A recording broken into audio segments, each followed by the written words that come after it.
Welcome back to Byte-Sized Tech. You know how much we love digging into the nitty-gritty of the latest gadgets, and today we've got a really juicy one for you. Oh, yeah. Sony's brand new OLED TVs for, well, 2025 and maybe even stretching into 2026. The anticipation, wow, it's been building, hasn't it? Absolutely. It's felt like months, right? The whole tech world, and probably you too if you're into this stuff, have been wondering what Sony was, cooking up, especially with their OLED tech. There were whispers, rumors just flying everywhere. Like trying to guess the plot twist? Exactly. Faster than a Wi-Fi signal, those rumors. Yeah. All hinting at maybe big shifts in their panel technology. It's been quite the guessing game. Tell me about it. It feels like everyone's been trying to decode like cryptic tweets and forum posts, just trying to figure it out. But okay, the wait is finally over. We've got the lowdown, Sony's big OLED announcement, the one that's got everyone talking. Okay, so let's just cut to the chase then. The big question, the one that's probably on your mind right now. Did Sony actually decide to shake things up completely with their OLED panels? Were those rumors about them ditching Quantum Dot OLED, QD-OLED for maybe a different type, like a 4-stack panel from LG Display?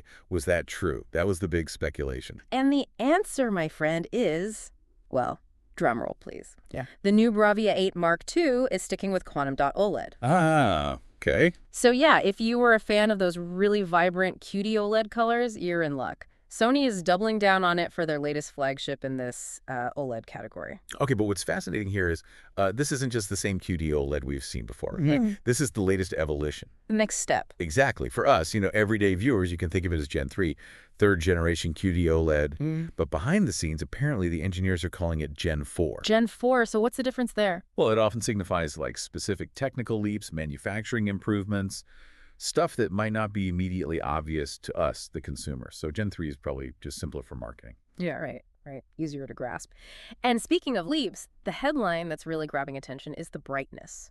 We're not talking about some tiny tweak here. No kidding. The new Bravia 8 Mark II is apparently around 125% brighter than their previous top OLED, the A95L. Wow.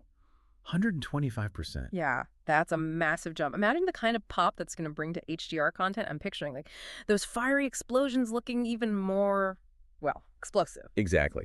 And if you, connect this to the bigger picture, this brightness boost, it's a really significant step for OLED technology overall.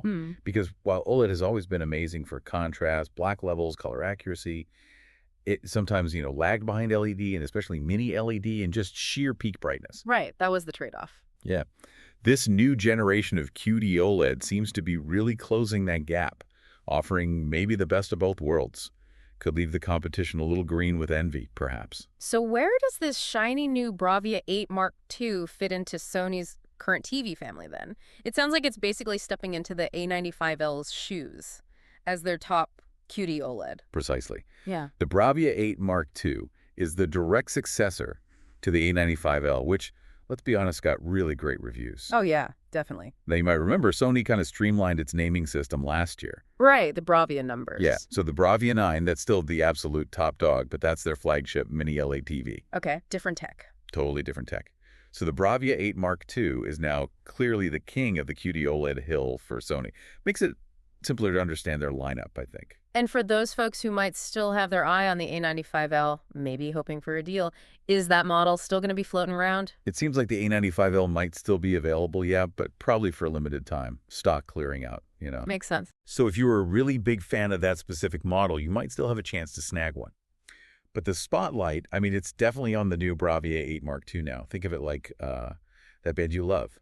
Their old albums are still great, but everyone's hyped about the new release. Good analogy. Now, the 8 in Bravia 8 Mark II, does that hint at anything price-wise?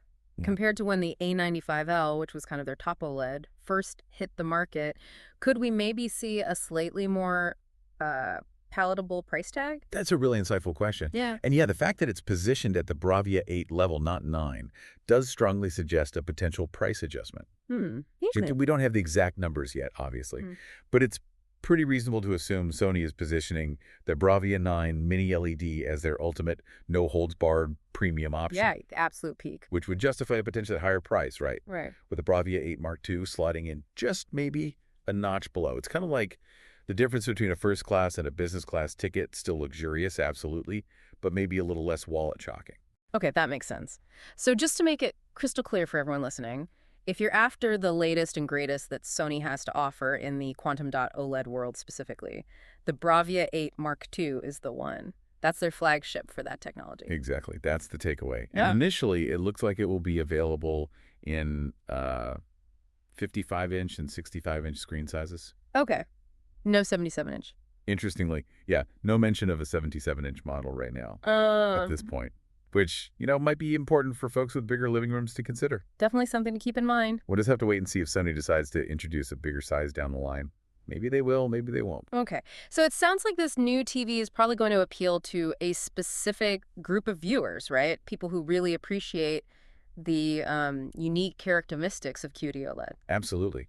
I think the Bravia 8 Mark II seems to be squarely aimed at viewers who just love the visual qualities of QD-OLED, the color purity, the contrast, and perhaps aren't big fans of the really aggressive anti-glare coatings that some other manufacturers, Like Samsung, maybe. Yeah, Samsung specifically is known for using some quite effective but maybe sometimes distracting anti-glare tech. There's definitely a trade-off there, right? How much reflection do you cut versus potential impacts on image quality or viewing angles? Different viewers just have different preferences. Totally. Okay, so let's really dive into what makes this new generation of QD-OLED so special. We know about the brightness boost, that's huge. But what's the fundamental advantage of this tech, and how did they actually improve it to get that higher brightness? Right, so the core strength of QD-OLED, its main selling point really, has always been its ability to produce incredibly pure and vibrant colors. Unlike, say, traditional white OLED panels, or WOLED, which use color filters over a white light source, QD-OLED uses quantum dots.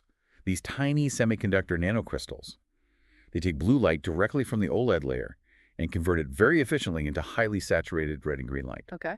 This just results in a wider color gamut, more accurate colors, especially at high brightness levels. Yeah. Now, this new generation, Gen 3 or Gen 4, depending on who you ask, Right. it's seen advancements specifically in the efficiency of that crucial blue OLED pixel layer. Ah, the source. Exactly. Essentially, by making the blue light source more efficient, they need less power to achieve the same amount of light output. This reduces the strain on the panel, especially the other subpixels, and allows for a brighter overall image without pushing those color elements, the quantum dots, beyond their optimal range. So you maintain that renowned QD-OLED color purity even at higher brightness. Gotcha. So it's like making a car engine more efficient. That's a great analogy, yeah. You get more power, more brightness, without burning more fuel, or in this case, without compromising the color integrity. That makes perfect sense. So it's not just about cranking up the brightness number. It's about intelligently increasing luminance while keeping those amazing QD-OLED colors that people really love. Precisely. Now, we also heard that this new model isn't a complete, ground-up redesign. It actually keeps some popular features from the A95L, its predecessor. That's right. And that's probably smart, The Bravia 8 Mark II builds upon the A95L's success by keeping some of its really well-loved features. Like what? Well, apparently the overall chassis design is very similar, if not identical. And importantly, they're keeping their fantastic acoustic surface audio system. Oh, the screen-shaking sound thing. Yeah, where special actuators transducers actually vibrate the screen itself to create sound. It makes the audio seem like it's coming directly from the action on screen. That is pretty cool, Ted. It's a really immersive audio experience. Yeah. It's great to see them carrying that over. So yeah, it's definitely an evolution, not a total revolution, taking what worked really well and just making key parts like the brightness even better. Okay. Overall, then, it sounds like the announcement of the Bravia 8 Mark II has generated quite a bit of excitement. Yeah. And it's been met with a generally positive response from the tech community. Oh, absolutely. It answers a lot of those lingering questions we had about Sony's OLED direction. And it clearly signals Sony's belief in Quantum Dot OLED as a key part of their premium TV strategy. That's definitely good news for enthusiasts who like that tech.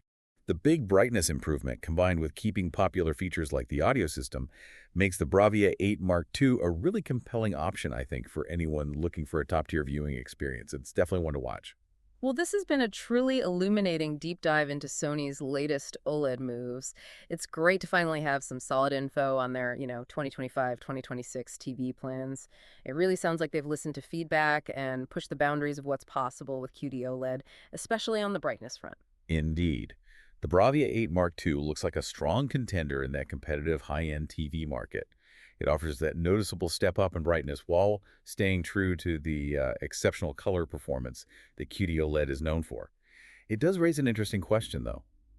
How will other manufacturers, especially those using walled or even Samsung with their own QD-OLED, respond to this? Yeah, it keeps things interesting. It's definitely an exciting time for TV technology. Always something new around the corner. For sure. Well, thanks for tuning in to Byte-Sized Tech. If you enjoyed this deep dive into Sony's new QD-OLED TV, be sure to hit that like button. Maybe drop us a comment with your thoughts below. Yeah, let us know what you think. Share it with your tech-loving friends, and definitely subscribe so you don't miss our next fun tech discussion. We'll be keeping a close eye out for more details on the Bravia 8 Mark II, especially that all-important release date and, of course, the pricing. So stay tuned for that.